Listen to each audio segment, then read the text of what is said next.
Assalamualaikum warahmatullahi wabarakatuh. Kami dari kelompok 8. Di sini kami akan mempresentasikan hasil diskusi kami mengenai anatomi daun pada spermatopita. Sebelumnya saya ucapkan terima kasih kepada Ibu Hafidah Asy Akmalia selaku dosen pengampu mata kuliah struktur dan perkembangan tumbuhan karena telah memberikan kesempatan kepada kami untuk mempresentasikan hasil kerja kami.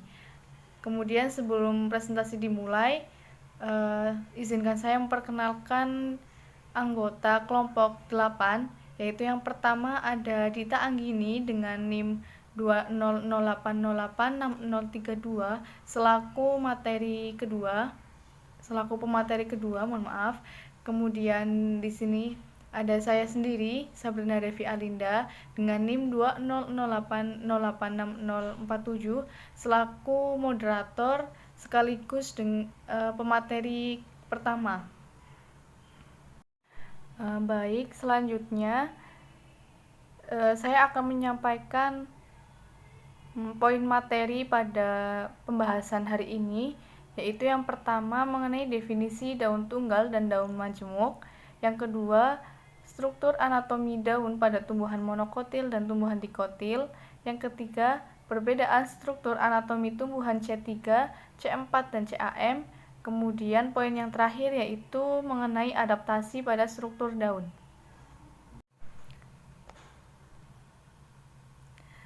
Daun disebut sebagai organ fotosintesis utama dalam sebagian besar tumbuhan, merupakan salah satu organ sebagai penentu produksi suatu tanaman karena dapat mengubah cahaya matahari di dalam proses fotosintesis. Proses fotosintesis memiliki sejumlah manfaat. Adapun manfaatnya yaitu dapat menghasilkan oksigen. Selain itu, fotosintesis juga dapat bermanfaat sebagai penyedia nutrisi yang berguna untuk manusia. Kandungan zat makanan dalam tumbuhan memiliki manfaat sebagai asupan makanan yang nantinya dikonsumsi sebagai bagi hewan dan manusia. Dengan demikian, hal tersebut telah dijelaskan dalam Quran Surat Al-Mu'minun ayat 19-20. Yang apabila diartikan yaitu, lalu dengan air itu kami tumbuhkan untukmu kebun-kebun kurma dan anggur. Di sana kamu memperoleh buah-buahan yang banyak dan sebagian dari buah-buahan itu kamu makan. Dan kami tumbuhkan pohon zaitun yang tumbuh dari gunung Sinai dan menghasilkan minyak dan bahan pembangkit selera bagi orang-orang yang makan. Quran Surat Al-Mu'minun ayat 19-20. Baik, di sini saya akan menjelaskan mengenai poin pertama terkait dengan definisi dari daun tunggal dan daun majemuk beserta dengan contohnya. Jadi, berdasarkan konfigurasi helaiannya, daun itu dapat dibagi menjadi dua jenis. Yang pertama, daun tunggal, dan yang kedua adalah daun majemuk. Di sini saya akan menjelaskan terlebih dahulu mengenai daun tunggal. Jadi, apa sih yang dimaksud dengan daun tunggal? Daun tunggal adalah daun yang helaiannya hanya terdiri dari satu helai tanpa adanya persendian di bagian dasar helaian tersebut. Berbeda dengan daun majemuk, jika daun majemuk adalah daun di mana helaiannya disusun oleh sejumlah bagian-bagian terpisah yang berbentuk seperti daun di mana helaiannya disusun oleh sejumlah bagian-bagian terpisah yang berbentuk seperti daun dan disebut dengan anak daun atau leaflet. Adapun contoh dari tumbuhan yang memiliki daun tunggal yang dapat kami temukan yaitu antara lain ada daun dewa, daun tebu, daun padi, dan daun pisang. Baik, yang selanjutnya yaitu mengenai daun majemuk. Apa sih daun majemuk? Sebelumnya sudah dijelaskan bahwa daun majemuk adalah daun yang setiap tangkainya memiliki 2 atau lebih anak daun. Ada beberapa ciri yang dapat dijadikan sebagai pedoman untuk mengenali bahwa daun tersebut merupakan daun majemuk. Yang pertama yaitu anak daun pada daun majemuk muncul secara bersamaan dan apabila gugur juga secara bersamaan. Yang kedua, pada ujung daun majemuk tidak dijumpai primordial daun dan meristem apikal atau tunas ujung. Kemudian yang terakhir, tunas samping hanya dijumpai pada ketiak daun atau sudut antara tangkai daun dan batang atau cabang, serta tidak dijumpai pada bagian sudut anak daun. Menurut Hadi Sunarso pada tahun 2013 menyatakan bahwa bagian daun majemuk dapat dibedakan dalam beberapa hal sebagai berikut. Yang pertama yaitu ibu tangkai daun yang merupakan tangkai daun yang berhubungan langsung dengan atau keluar dari batang. Di atas ibu tangkai daun ini yang merupakan ketiak daun terdapat tunas lateral. Ibu tangkai daun ini merupakan tempat melekatnya anak daun. Yang kedua, tangkai anak daun merupakan cabang ibu tangkai dan tangkai anak daun dapat mendukung anak daun atau dapat bercabang lagi membentuk anak daun atau ordo atau tingkat 2. Pada bagian ketiak anak daun tidak dijumpai adanya tunas lateral. Kemudian yang ketiga yaitu anak daun merupakan helaian daun yang terpisah-pisah dan mempunyai tangkai daun yang biasanya pendek. Kemudian yang terakhir yaitu bagian pangkal ibu tangkai daun majemuk tumbuhan monokotil, misalnya pada daun-daun palem, dapat melebar membentuk pelepah atau upih daun. Sedangkan pada tumbuhan dikotil, pangkal ibu daun, pangkal ibu tangkai daun, dapat membesar dan dapat mempunyai daun penumpu, misalnya pada daun mawar atau rosa sp. Berdasarkan susunan anak daun pada ibu tangkai daun majemuk dapat dibedakan ke dalam daun majemuk menyirip, daun majemuk menjari, dan daun majemuk campuran. Baik, yang pertama saya akan menjelaskan mengenai daun majemuk menyirip terlebih dahulu. Jadi, daun majemuk menyirip ini memiliki tangkai anak daun yang tersusun seperti sirip ikan. Terdapat kiri dan kanan ibu tangkai daun.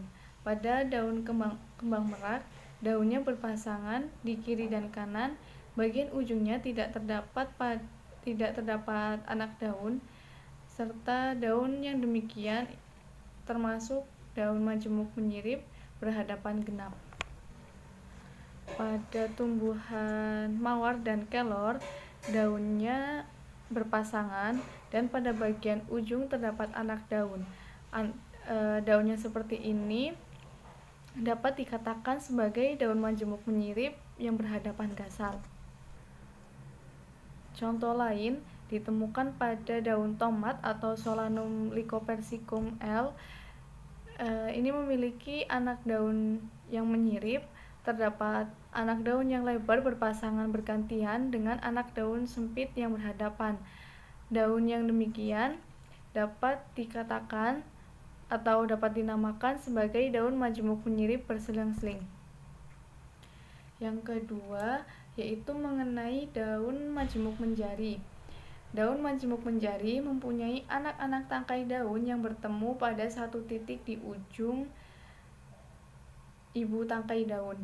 Anak-anak tangkai daun tersebut bagaikan jari-jari tangan yang melekat atau bertemu pada telapak tangan. Sebagai contohnya yaitu pada daun gadung atau Dioscorea hispida dan kerabat dekatnya yaitu Dioscorea pentaphylla. Keduanya memiliki persamaan yaitu terdiri dari lebih dari satu helai daun dan anak-anak daunnya bertemu pada satu titik membentuk daun majemuk menjari. Berdasarkan jumlah anak daun yang menyusunnya, daun majemuk menjari dapat dibedakan ke dalam beberapa hal sebagai berikut. Yang pertama yaitu daun majemuk beranak daun satu atau monofoliat, misalnya pada daun jeruk bali. Yang kedua, daun majemuk menjari beranak daun dua atau bifoliat, yaitu itu dapat dijumpai pada daun namnam. Kemudian ada daun majemuk menjadi beranak daun tiga atau trifoliate, misalnya pada daun gadung atau Dioscorea hypsida. Mohon maaf, maksud saya Dioscorea hypsida. Kemudian daun majemuk menjadi beranak 5, misalnya pada daun Dioscorea pentaphylla. Dan yang terakhir ada daun majemuk menjadi beranak daun 7, misalnya pada daun kapuk randu. Kemudian yang terakhir ada daun majemuk campuran. Selain daun majemuk menjadi dan daun majemuk menyirip, terdapat juga kombinasi antara keduanya, yaitu daun majemuk campuran. Sebagai contoh, dapat dijumpai pada daun putri malu.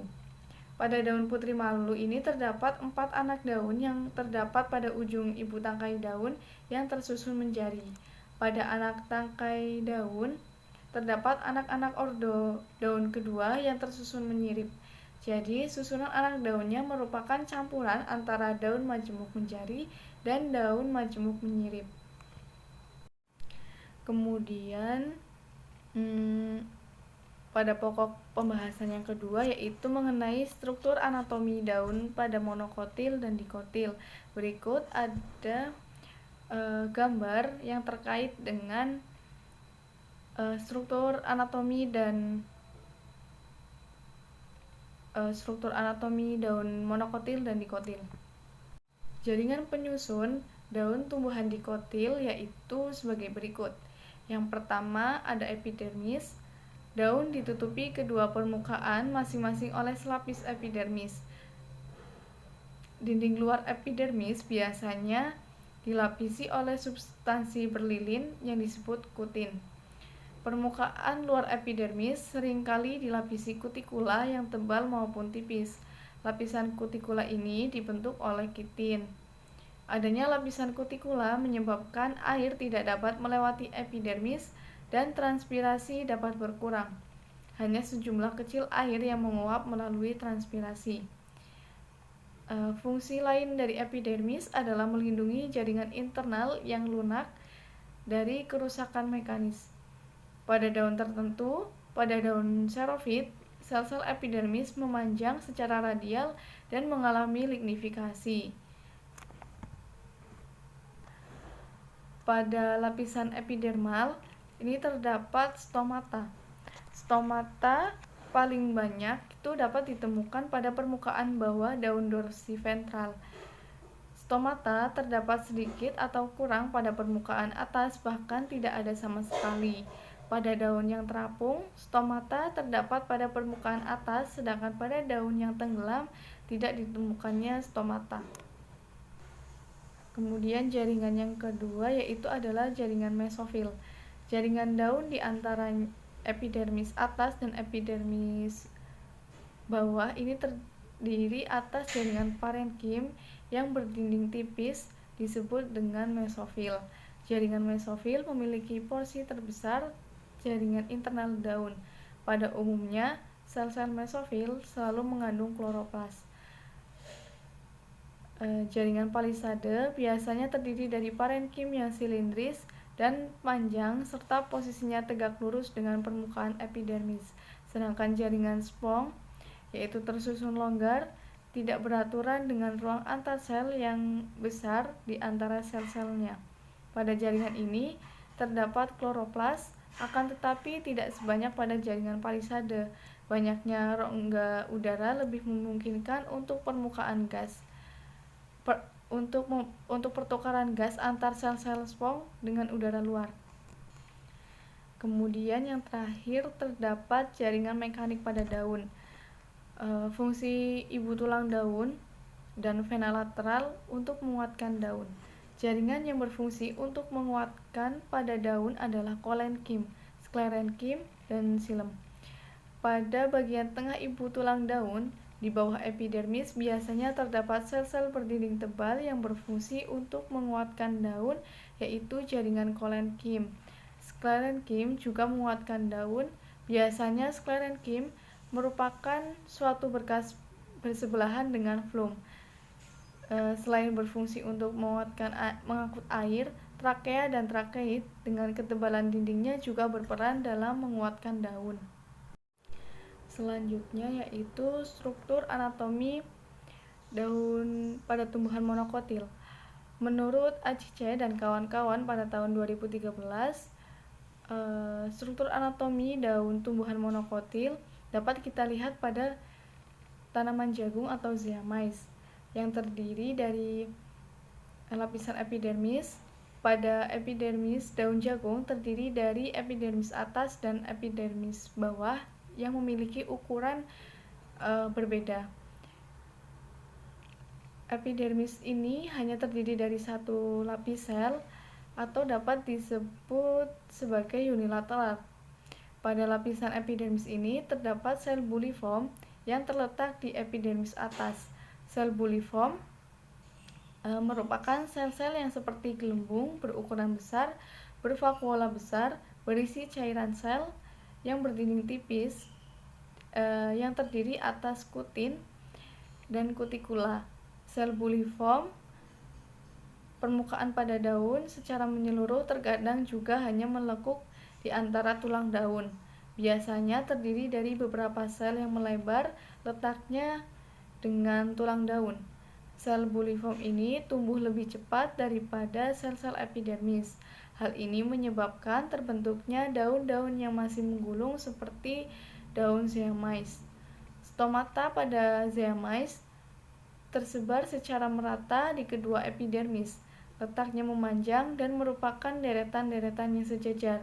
Stomata pada zeamais terdiri dari sel penutup yang dikelilingi oleh kedua sel tetangga yang sejajar dengan satu setiap sisi. Pada zeamais, jaringan mesofil tersusun atas sel-sel parenkim palisade dan parenkim spons yang berbeda bentuk dan ukurannya.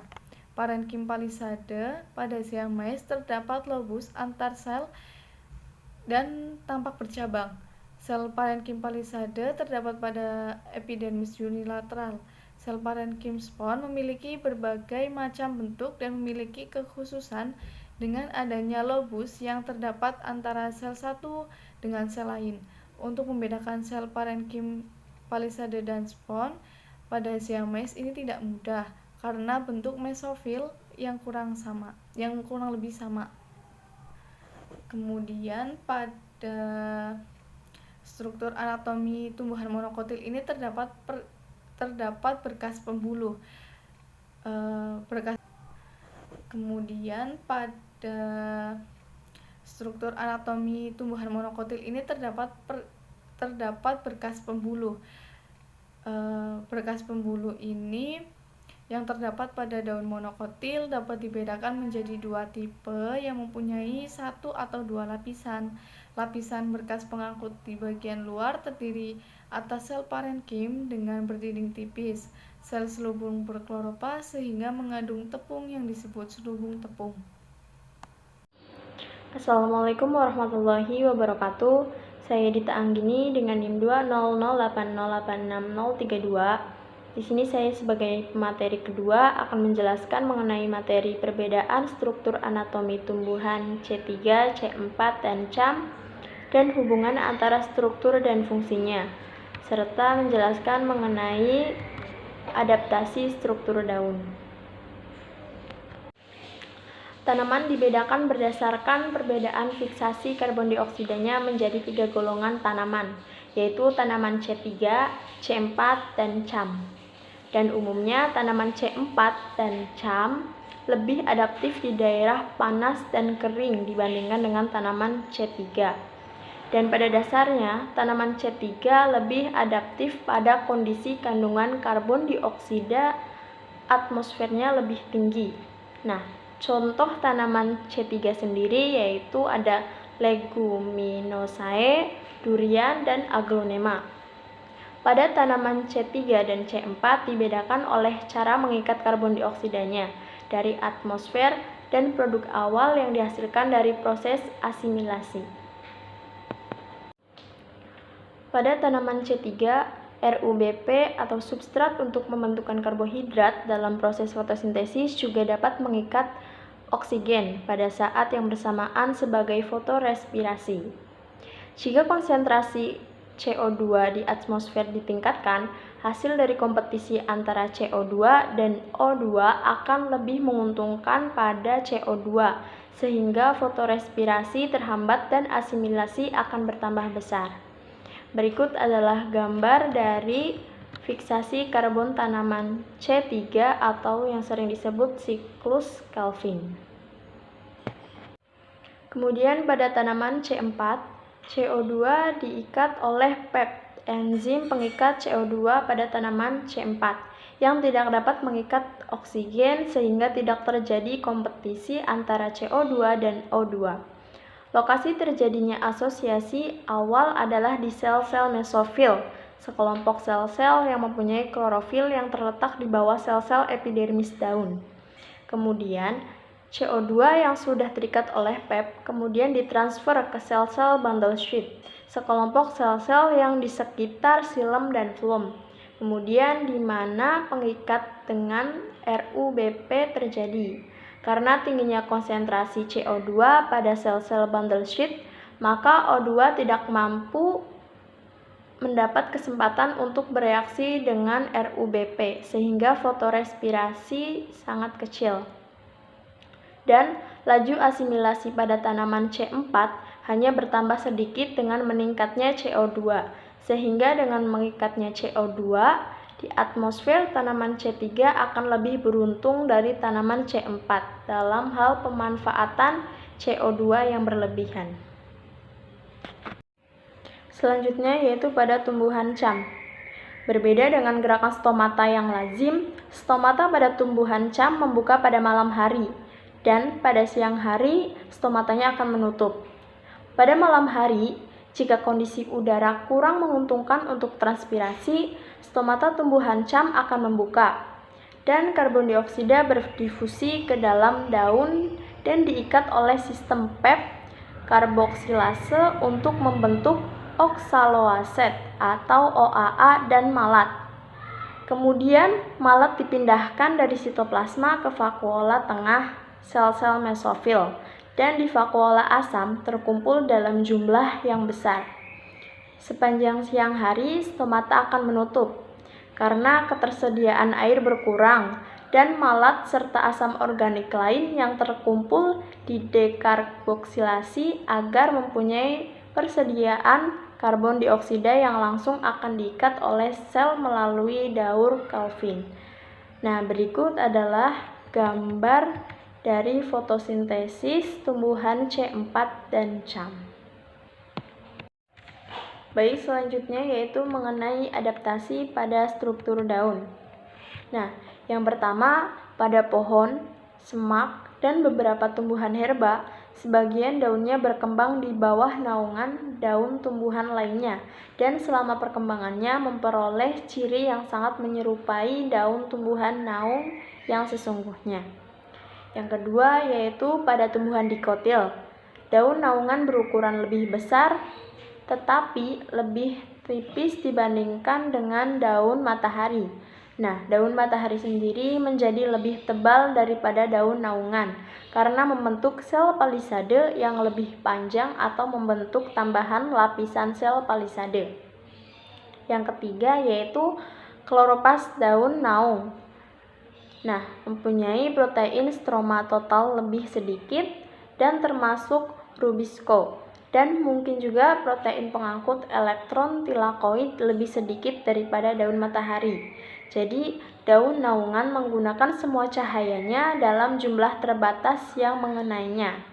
Nah, yang keempat yaitu daun dewasa memperlihatkan daya adaptasi yang sangat rendah terhadap kedua keadaan tersebut selama perkembangannya. Terutama adaptasi terhadap naungan, tentu terdapat keterbatasan antara adaptasi karena faktor genetik. Nah, tumbuhan fakultatif C3 dan beberapa tumbuhan matahari C4 tertentu agak beradaptasi terhadap naungan dengan menghasilkan sifat morfologi dan fotosintetik mirip dengan tumbuhan naungan. Baik, selanjutnya saya akan mengembalikan kepada moderator. Baik, setelah teman-teman menyimak penjelasan dari presentasi dari kelompok kami, di sini saya sebagai moderator izin untuk menyampaikan kesimpulan pada presentasi hari ini, yaitu atas dasar konfigurasi helaiannya, daun itu dapat dibedakan menjadi dua tipe, yaitu tipe daun tunggal dan daun majemuk. Daun tunggal adalah daun yang helaiannya hanya terdiri dari satu helai tanpa adanya persendian di bagian dasar helaian tersebut, sedangkan daun majemuk adalah daun di mana helaiannya disusun oleh sejumlah bagian-bagian terpisah yang berbentuk seperti anak daun atau leaflet. Contoh dari daun tunggal yaitu dapat dijumpai pada daun mangga, daun tebu, dan daun pisang. Sedangkan daun majemuk contohnya yaitu pada daun gadung atau Dioscorea hispida. Jaringan penyusun daun tumbuhan dikotil terdiri dari epidermis, mesofil, dan jaringan mekanik pada daun. Pada struktur penyusun tumbuhan monokotil terdiri atas epidermis, mesofil, dan berkas pembuluh. Kemudian tanaman C3, RUBP dapat mengikat oksigen pada saat yang bersamaan sebagai fotorespirasi. Jika konsentrasi karbon dioksida di atmosfer ditingkatkan, hasil dari kompetisi antara CO2 dan O2 akan lebih menguntungkan CO2. Tanaman C4, CO2 diikat oleh PEP atau enzim pengikat karbon dioksida pada tanaman C4 yang tidak dapat mengikat oksigen. Karbon dioksida yang sudah terikat oleh PEP kemudian ditransfer ke sel-sel atau yang disebut dengan bundle set, di mana kemudian pengikatan dengan RUBP terjadi karena tingginya konsentrasi CO2 sehingga fotorespirasi sangat kecil. Stomata tumbuhan CAM membuka pada malam hari tetapi menutup pada siang hari. Kemudian yang terakhir, tangkai daun dikotil juga dianggap sebagai arah dari intensitas cahaya dengan cara membengkok, menyebabkan helaian daun bergerak ke tempat yang kurang ternaungi. Daun dewasa memperlihatkan daya adaptasi yang sangat rendah terhadap kedua keadaan selama perkembangannya, terutama adaptasi terhadap naungan tumbuhan fakultatif C3 dan beberapa tumbuhan matahari C4 tertentu agak beradaptasi terhadap naungan dengan menghasilkan sifat morfologi dan fotosintetik mirip dengan tumbuhan naungan. Baik, karena presentasi sudah kami jelaskan, presentasi pada hari ini sudah berjalan dengan lancar. Kemudian sesi diskusi akan kita laksanakan. Baik, karena materi sudah kami sampaikan, kemudian di sini saya akan membuka sesi diskusi, yang mana sesi diskusi akan kami laksanakan pada platform Google Meet. Sebelum pada sesi diskusi, di sini saya akan menyampaikan terima kasih karena teman-teman semua dan ibu dosen sudah menyimak materi yang kami sampaikan. Kurang lebihnya kami mohon maaf. Wassalamualaikum warahmatullahi wabarakatuh.